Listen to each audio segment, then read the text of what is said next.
time for the Daily Furball. Good evening, Daily Furball viewers. Before viewing this episode, glance in a mirror or use your cell phone with the camera face towards you. And if you see a snowflake, just sit this episode out, please. I don't want to make any snowflakes cry. Today's episode of the Daily Furball will be called How and Why All Lives Matter. First, let's ghost these headphones because I don't understand why I need them. They just look cool. We got the stick. 3 reasons why all lives matter, but first let's deliver the first Daily Furball quote of the night today. According to CNN fake news, Trump called BLM a symbol of hate. While I don't trust CNN to give us real news, I trust that that's probably true because that sounds like truth to me. What would happen if I were to fund all of the paint and all of the painters' wages to assemble outside of a former president's home in the street to paint, I don't know, what am I working with here? Lightly tanned skin matters. Lightly tanned skin lives matter on the street in front of a former president's home. How do you think that would go over? I don't think it would go over very well. But they were able to paint Black Lives Matter on the street in front of Donald Trump's, one of his homes in New York. So, reason number 1, all lives matter. It's just that simple. What about America's favorite kitty? Kitty 4. Doesn't his life matter? Come on, America, screw your head on, right? And realize how ridiculous the BLM scam is. Reason number 2. Does anyone remember why the first white people came to America? Does the word indentured servants ring a bell to anybody?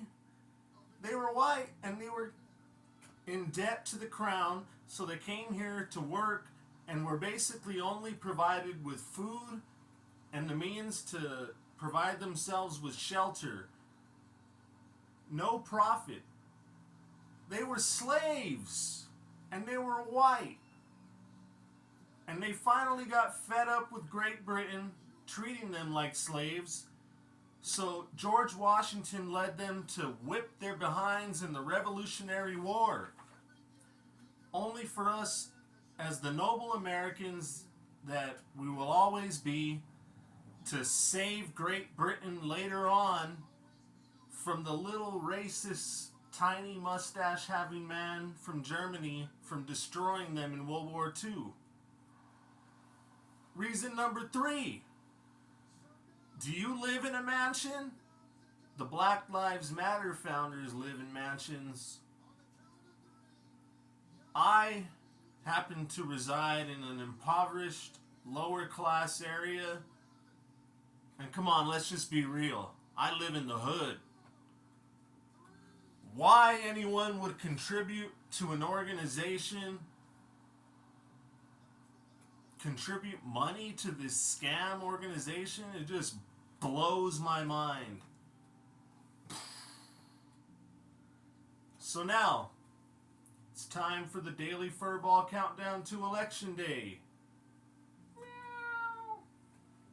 Sounds like we're at 800 days till y'all need to ensure you're registered to vote properly in your state or territory so you can participate in the red resurgence to bring back 4 more years of Trump economics to Washington.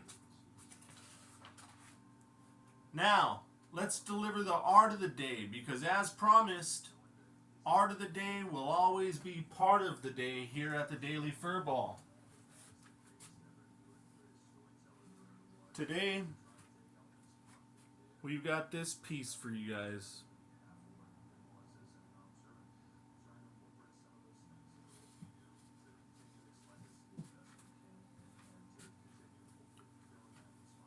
Now, before I sign off, I'm going to give you guys a preview of next episode. I used to enjoy viewing basketball games. I'm not going to mention any names of teams or organizations or players, but I'm sure you guys know who I'm referring to. The next Furball will explain why sports and politics should be separated, like Americans have agreed that church and state should be separated. So Kitty 4, say goodnight and get ready to do your job. Remember to like, comment, subscribe, and please share this with everyone you love so we can unite the right, mobilize, and bring back a red resurgence to Washington in 2024. Do your job. Turn off the cam. Dad, but I'm not done with the episode, Dad.